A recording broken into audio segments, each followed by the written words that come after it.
Yes, ladies and gentlemen, welcome to another episode of the Brother and Sister Podcast. I am your host, Pug Flava, and my co-host is Tressa Mitchener. Tressa Mitchener. We got a very, very special guest in the house today, ladies and gentlemen. Part 2, Travae Willis. How you doing, brother? Hey, how you doing, Pug? All right, man. So good. First time we had to come back for a part 2, man, just to follow up, just to get some of these questions because people been calling, people been asking just the method of success. And I can tell anybody the method of success is hard work, and hard work pays off, my brother. You've definitely been doing that. So just kind of chime in on I think we left off at what did we leave off at? The mechanic thing, I think was. Oh yeah, we keep about 3-4 mechanics on our roster so that we have we have vehicles that can stay running and stay up to par and stay in compliance for us to do what we need to do for the non-emergency medical transportation. Right. And I know, people like on stuff like this right here, it's not an overnight thing. It's a process for success. Yeah. It's a process to get things established. I let people know anytime that it's not an overnight thing, because things like this, it's the hard work that you put in, and the hard work pays off. And right. It's not an overnight thing, it's just a networking thing. Yeah, I think that the misconception with people is a lot of people think that, okay, I'm gonna get into this industry and it's gonna be an overnight quick microwavable blessing sensation. Right. And the thing is, I tell anybody that it takes time, and if you put your 100% into it, it takes time, and you have to build your clientele up from the bottom to the top. And you have to be patient, because a lot of times what people do, they see success stories. They see, oh, you can make $500,000 a year. They see, some people look at me, for instance, and I'll be the first to tell you, they look at material stuff. They look at the fact of, oh, you drive a Range Rover, or you drive a Mercedes Benz, and oh, what is it that you do? Or, I want to get into this business because you driving this or you driving that. And what people fail to realize is when you have credit, you can get anything. But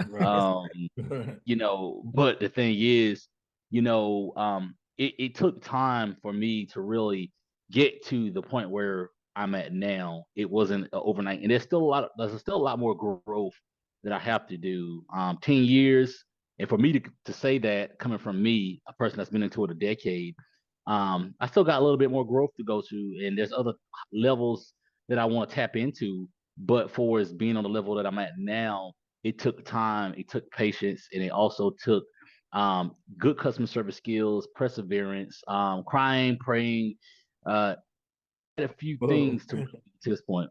And that's why I want to jump in before you keep going, Paul. Travae, I just want to jump in because I know you say people with credit can get anything, but let's really tell it how it is. You have had favor. You have really had favor in this industry. I have looked at a lot of different podcasts with you. I have actually talked to you, been with you on your webinar, and I just want people to know the type guy you are, to extend your hand and try to help others.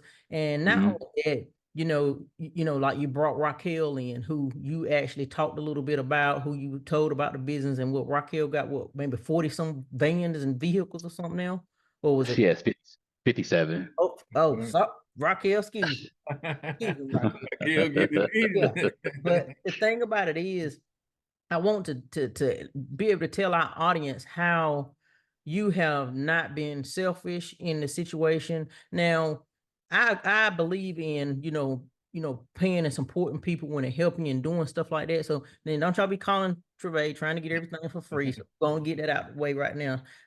He's in business, but he don't mind helping as well. But just let people know, credit is good. It's always good, but it ain't better than God. And it ain't better than God. It ain't better than God, and ain't nothing better than God. And you have had favor from the beginning, because I've heard how some of these situations happen where you got vans for a low price that nobody probably would never even expect, and how you just transition from that first month to having a check of what it was like $9,000 your first check that you got through from that Yeah, that it first was, month. first check was $8,000, and it blew my mind because when you come from a situation where you are struggling, but you still have a dream and you Yeah, still have a passion, and you get that first check, it's like, whoa, what do I do with this? right. Your bank account has never seen that kind of money because they putting holes on your money for like 7 days because they're like, whoa, Yeah, where does money come from? right. Yeah. And it's like one of those things where I was like, okay, what do I do with this? And the flesh wants to say, the Spend flesh wants you to spend it. Go buy some alligator shoes at like it. $300, and wants you to go get some crab legs and put everybody, just do all that kind of stuff. But then you got this over here that's saying, grow your business, Yeah. reinvest back into your business. And that's exactly what I did. Reinvested it back into it. I'm sitting down, in my spare time, just thinking like I can get this thing really, really, really nice and really prosperous. And I didn't let money deter me. The first month, the first time I got that amount of money, I paid my bills and I went and found me a wheelchair van, an older retired one for 28. And then, but when I was online, I was like 2,800. Well, excuse me, 28. Is this 28,000? 28,000? No, they're like, no, it's 2,800. I was like, what's wrong with it? Does it have an engine in it? Mhm. There's an engine in it. I went down there to Savannah. We checked it out. It ran good. Drove it back. Put it back in service. Put it in service. Made 14,000 off that van, Mm-hmm. Right. and we just kept growing. It's like a domino effect. And people say, "Well, how much credit did you have to have? Did you take out any loans?" And to be honest with you, I'm very transparent. I didn't have the option to take out loans because at the time I was coming from underneath a cloud. I had, my credit wasn't strong enough. Didn't have a lot of money saved up. So I did everything organically, and I took the money that I had and reinvested it. It kept growing it, growing it, and growing it. So it's like a lot of the money that I made, I think probably about 65, 70% of the money I made throughout my 10 years of service is I reinvested a lot of money trying to grow it because I saw the bigger picture to it. And it's very prosperous, and it's paying off. Yes, Right. so I'm so grateful, Travay. I'm And so thankful for you. and on top of that, money is one thing, but the customer service is the main thing. How you Right. treat people and how you carry yourself around people, and how, when you take these people here and there, how they like, I like him. I like how he act. I like how he treat me. I like, all that Yeah. plays a part with everything else. So that's what make the big success. So Yeah, today, for instance, I had a lady we picked up. Rex Hospital contracted with us to transport this lady. She weighed 400 pounds, Mm. and not a lot of companies would want to touch that because of the weight and the amount of work it takes, the time. So I was very patient, very very nice to the individual. And she was in a power chair. I drove a power chair for her, got her inside the van, locked her in. The whole time, the whole trip. Thank you so much. I really appreciate you. You Great. guys are a lifesaver, and that makes me feel good. And the thing about it is, ministry goes beyond the pulpit, and this is my ministry here. When you start doing good work and sowing good seeds and good deeds by people, Right. you're going to see a beautiful harvest in due time. right, And you think about it, you ride down the road, you ride in the country, and you're seeing all this crop. It's all beautiful and these flowers and all kinds of stuff. Well, at one point, they had to plant it. Now, if they would have planted bad seeds, they would have got bad crops and harvests. Right. right, If they didn't water it, it would have been whatever the case may be. But when you water it and you cultivate it, it turns out to be beautiful. And Right. this is the same formality, same analogy in when it comes down to transportation, because people could tell when you're in it for the money or when you're in it for the love. That's right. right, That's right. you know. And anytime I walk on that van, even during a bad day that I'm having, even maybe somebody irritated me, whatever the case may be, my heart still is on display. And I'm there to make sure that these people get to their appointments and also love on them at the same time and encourage them. Sometimes, I'm gonna be real with you. in the last 10 years, of course, you're going to have people to get on your van that's going to be, like ill and irritated and just mean, but you ever heard the terminology, you can love the hell out of people? Yeah. I have. And that's what it is, because they get on the van, they already on how to fence.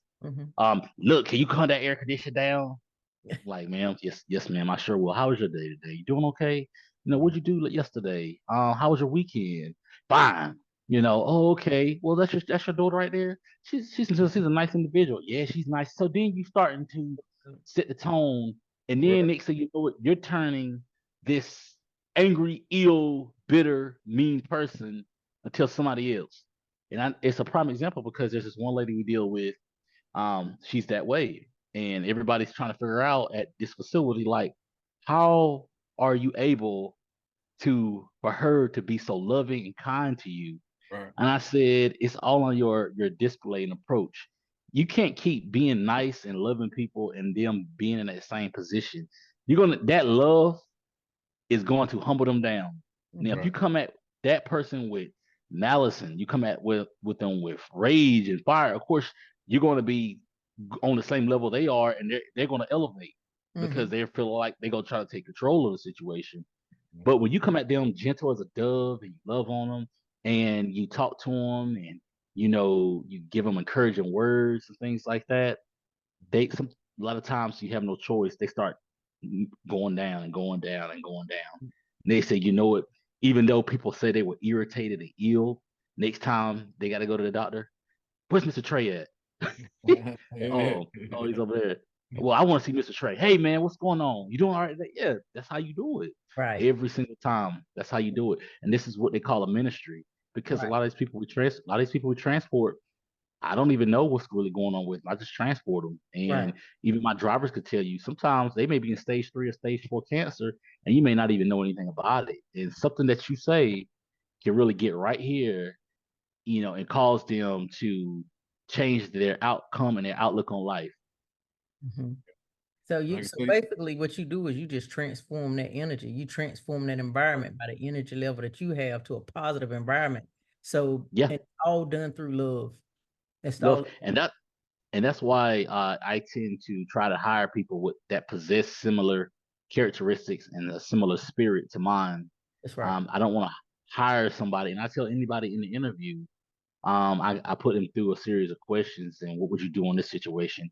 Even when I'm training, believe it or not, when I'm training wheelchair safety, or I'm training in service for new clients, excuse me, new companies, I emulate a client, and I act in different scenarios. I act in a raging portion, or the fresh old man from the senior center, and I want to see the reaction of the driver or the person that works for the other company. And I try to coach them and give them feedback on how to handle the client as they are learning how to strap down and lock down the wheelchair. It's awesome. right.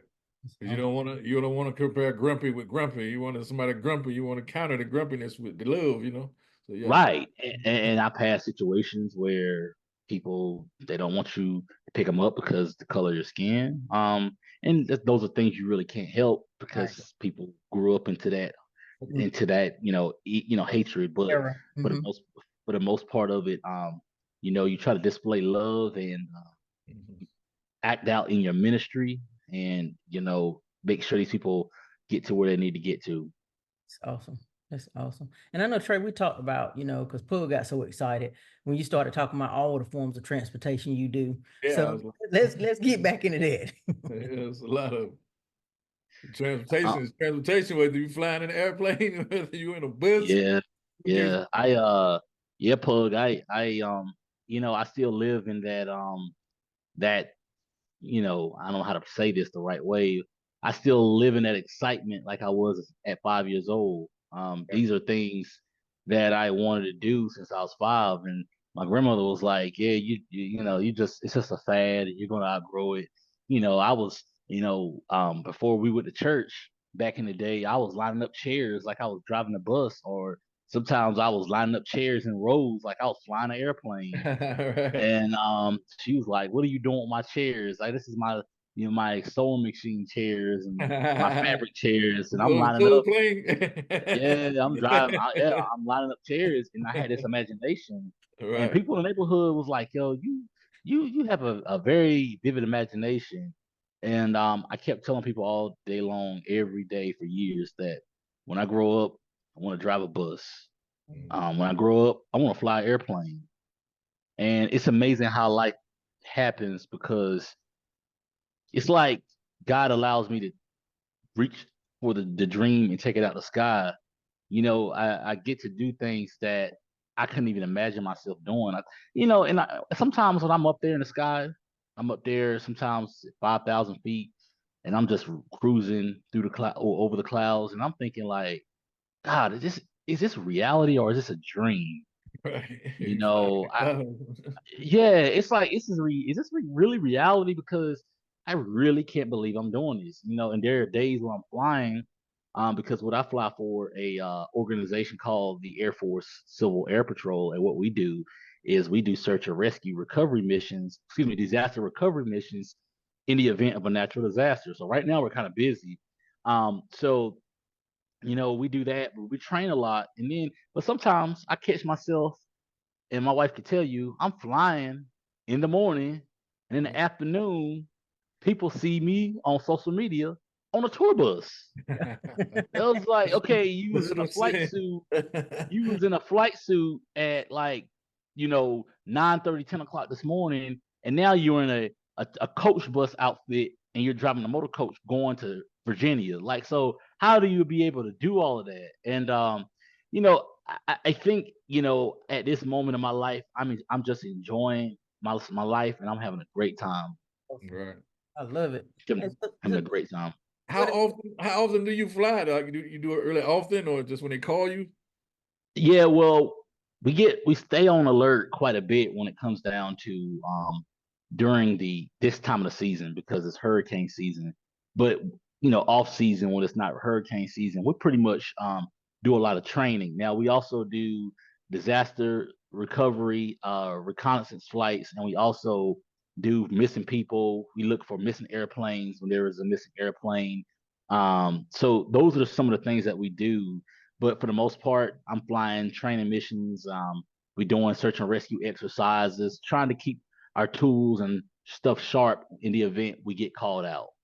So when was your first actual flight? When you first flew your first plane or whatever? Like, how long ago was that, and how was the experience for your first time? My first time flying was May of 2011. Oh, That was my first flight. It was it was different. yeah. For the most part, it was weird. I'm So would just you like you was actually flying yourself, or you with somebody else? Or or you probably with somebody else's costume when you first started, but I mean, like, did you actually, I don't know if it's call it a stern wheel, what you call it, like? it's called a oh yeah, it's called a yoke. Yoke, okay, pull the Yeah, yoke it's back. called a yoke. But yeah, I was we fly anyway with a crew. This is how we operate. But my Right. first flight was with my captain, and I flew him to my first time flying him to. We was classifying it as a training mission, but in reality, we was flying to Lumberton for airport rededication, and we was eating barbecue. So I flew him in there. We was in the air. He was like, "Hey, I'm gonna take it off autopilot. I want you to go ahead and fly me into Lumberton." I flew him into Lumberton. We landed, ate barbecue, chilled, hung out, talked, got back in the airplane, took back off, and came on back to Oh, RDU.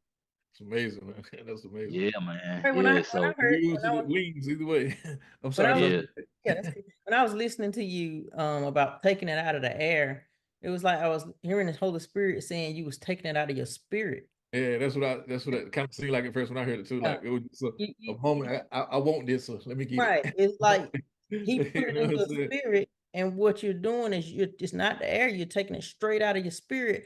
And a lot of people can't do that. You're walking in what's in your spirit, and you're taking things out of the spirit realm, and actually you're allowing it to develop in the natural because of your heart's desire. And it's like God Yeah, is giving you your heart's desire of everything you're desiring, for yeah, one, because you're showing that love, that compassion, and you're helping others. You're not being, you know, like some people, you know, I want it all to myself. You have that heart of love for people, to help people that you're transporting, as well as to help people outside of your transport.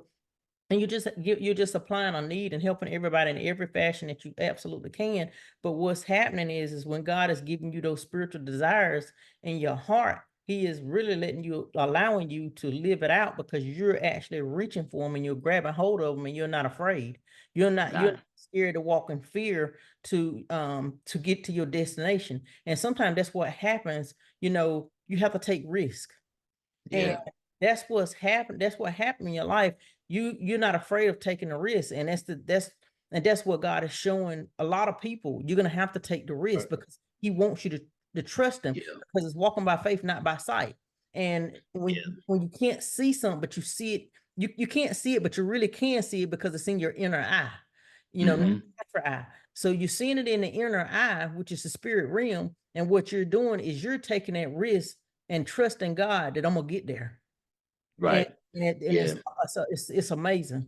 It shows the whole aura and everything.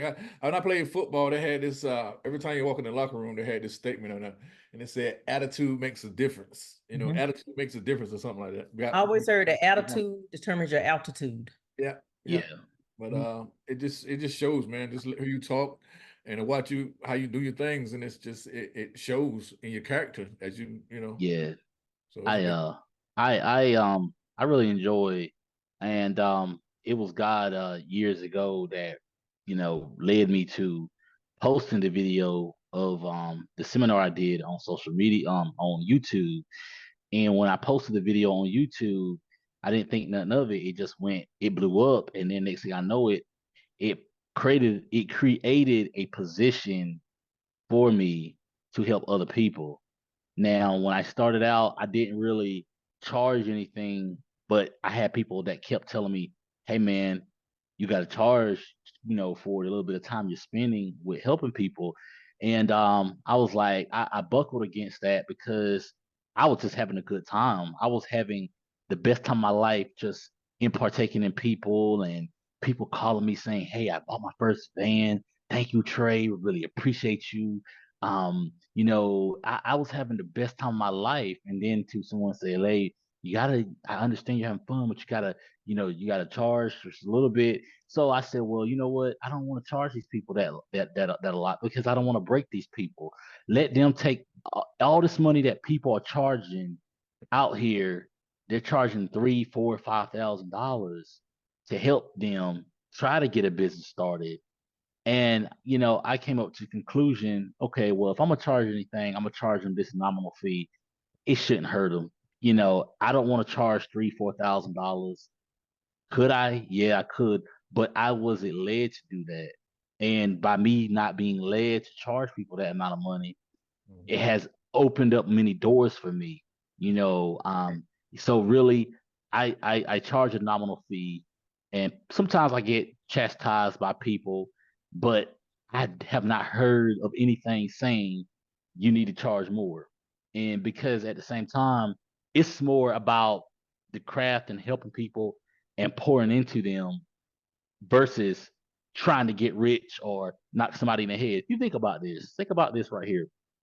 For what people are charging, they're charging them $3,000 and $4,000 to really help them and to mentor them.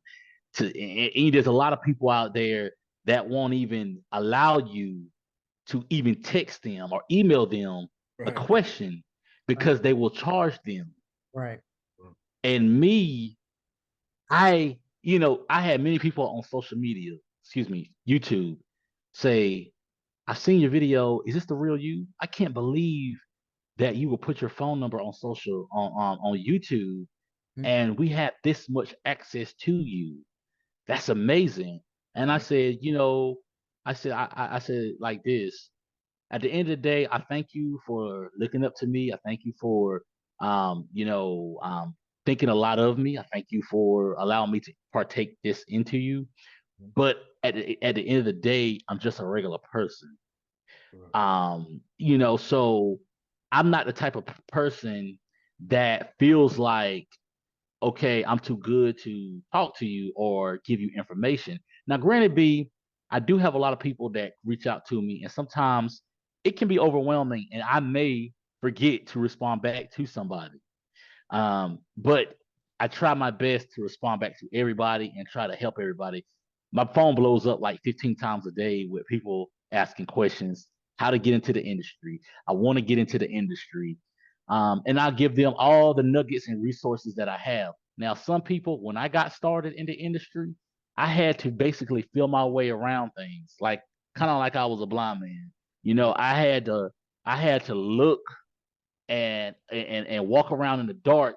There was many people that I went to that was already established vets in the industry, and it was like they were only trying to give me a tad bit of food. Right. Here, eat Right. this. And I'm like, no, I'm hungry. I want more food than this. It Right. was like, nah, here you go. And when I got hip to the game and started growing the company and started understanding how it works, Mhm. my mentor that helped me said, the only thing about I'm gonna bless you, but I want you to help somebody else. And I said, that's no doubt about that. I got you. So when I got into, well, when the Lord opened up that door of me mentoring people off that video, it was no thing of, oh, you get just a sample. No, I will put as much food on your plate in front of you, Right. and it's up to you if you want to eat it. Right. Now, there is some people that I have actually mentored that didn't make it, because they just didn't have what it took to really stay ambitious and to really want to grow it. Because some people get this mentality like, Trey, you owe me this, or Mm. you owe me, um, or I'm just, they're all the way in Ohio, or they are all the way in Milwaukee, and I'm just gonna give them all the food and information possibly that I can, and give them all the work. Mm. Right. I'm like, you have to go out there Right. and sow your seeds. Got to ground. Got to sow them seeds. Yeah. And the Sow thing them is, good seeds. what just was speaking in my heart, Trey, when you was talking, is it's like you're not focused, and it's more of the spiritual things. It's like you're not focused on the things on the earth. You're sowing up seeds for your spiritual realm as well. You're not, Right. 'cause the thing is, so many people get focused on the rewards here while they living, but don't realize that there's an eternal life that you're going to be in, Yeah. where the rewards are going to really count. And Right. you earn all those rewards now while you're Yeah. walking on earth. And I just can't imagine the spiritual awards you would get, rewards, rewards you would Right. get just for being who you are. But I want that, can people contact you when they want to try to, get on a tour bus and maybe go to these places you going to? We all doing a tour bus to like King's Dominion and all these different fun places you be going to. How can they contact you to get a trip? Oh, they can call my mobile phone. It's 919-588-9052. Or they can email me, transportation solutions nc@gmail.com. They could text me a quote, they could email me a quote, they could call, whatever the case may be. Preferably like to email or text, because I like to reference back on that information that they give so I can quote the trip accordingly. Right. But that's how they can reach us. Even if they're trying to start a transportation company up, they need a notary. Same number, same everything. That's All right. awesome. That's Right. awesome. Well, I'm just grateful, Trey. I know you said that you had time, you had to get somewhere too. I'm just happy that you took the time out to speak Sir, Mm. thank you so much. part two. And is there anything else that you would want to tell the audience on how to contact you, or any other information you want to give them, just to let them know more about you and your services, so that you can continuously keep growing and helping, and just delivering what God has placed in you? Oh yeah. Like I said, reach out to me. I'm on Facebook. It's Travae Willis. You can also, I mean, give me a phone call, shoot me a text message. Like I said, it's 919-588-9052. Reach out to us, and allow me to help you in any sorts when it comes down to either a business idea. Hey, I could, there's nothing wrong with texting me and say, hey, I'm such and such from Virginia or Georgia. What do you think about this? And I'm gonna give my honest input of telling you, hey, this sounds like a good idea. This is how you possibly do it. And then, a lot of times I may not know because, I may not know the answer to every question, but I'm one of those type of people like, okay, hold on, let's put a pin on this and let me Google this and figure it out. Because I'm a Googling king. I like to Google every single thing. Man, you both. Um, When you talk yeah, about people getting help, I say I Google everything now. Now people want to help because you can Google it now. So it's a yeah. different. Okay. Yes, I Google. So yeah, whatever it is that I don't care if it's a crazy idea. I don't care if it's saying, hey, I thought about, building me a shopping mall or whatever the case may be. I'm never going to look at it as saying, oh, that's crazy. Oh, you're ludicrous or not like that. No, because you just don't ever know. Just like Raquel. I never thought she was crazy. She came to my house and kept asking questions and questions, and I take no credit for her success because she's a very smart individual, and she's basically she is a true goat to this industry, and she inspires me. And I told her, I said, well, just a little snippet. I told you, you took it and ran with it. But she's very successful, and she bought a van and she grew it up to 57. And so the sky's the limit. Don't ever sell yourself short to anything. I don't care what it is. And another thing too, you can't look at your children when they tell you that they want to do this. Oh, if your kids say, oh, I want to be an astronaut, don't like, oh, you crazy or none of that type of stuff because you just don't never know. You don't never know. And a lot of times people they'll be like, oh, won't you try this? Won't you try? Be a truck driver, be this, not knocking that job. But if your child says, oh, my dream is to be a astronaut, well, you know what? Go out there and pull up everything you can online about being an astronaut. If your child says that they want to be a race car driver or whatever the case may be, pull up everything and give it to them. Even if it's for a season, if it's a fad, you still so into that person, that child, because you just don't ever know.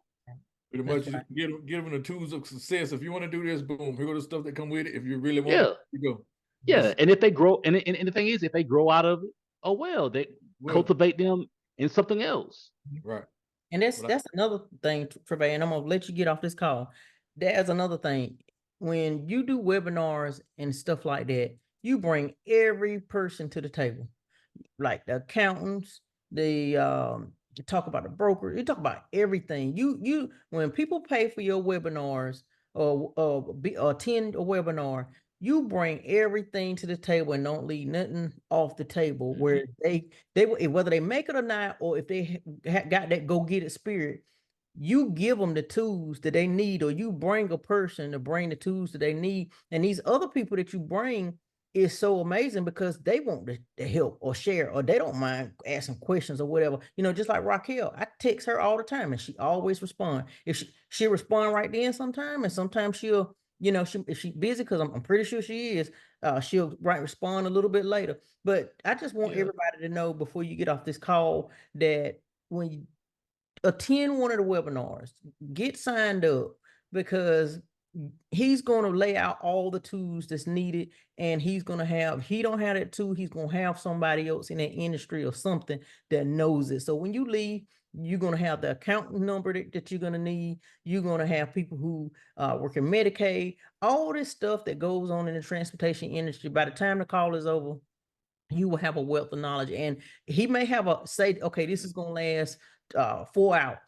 That conference may go over 5-6 hours, and everybody's still on that same webinar. Everybody's still talking, and ain't nobody budged. And he's still giving information, and people still asking questions. And even after that, if they didn't get to the question, they're gonna send out an email giving you answers to the question that won't answer on the call. So you still left out. So I just wanted to add that to your bit out, because we got to get ended now. But Travae, keep doing what you're doing. Thanks, my brother. Living your dream, allowing God to keep blessing you, and I'm gonna always stay in contact with you. Yes, sir. Yeah, absolutely. I'm excited about you guys' success. I'm just excited. You know, anytime someone is trying to get into the industry, anytime, especially you, whenever you reach out and you got a question, it's like it just gives me a boost of energy. I'm Yeah. like, you know, or especially, let me tell you something. And I try, and I know I can go on and on and on about this, but look, let me tell you this. Whenever somebody buys their first van or they have, I always try to tell my mentees, do a grand opening so I can come out and celebrate with you because I love celebrating.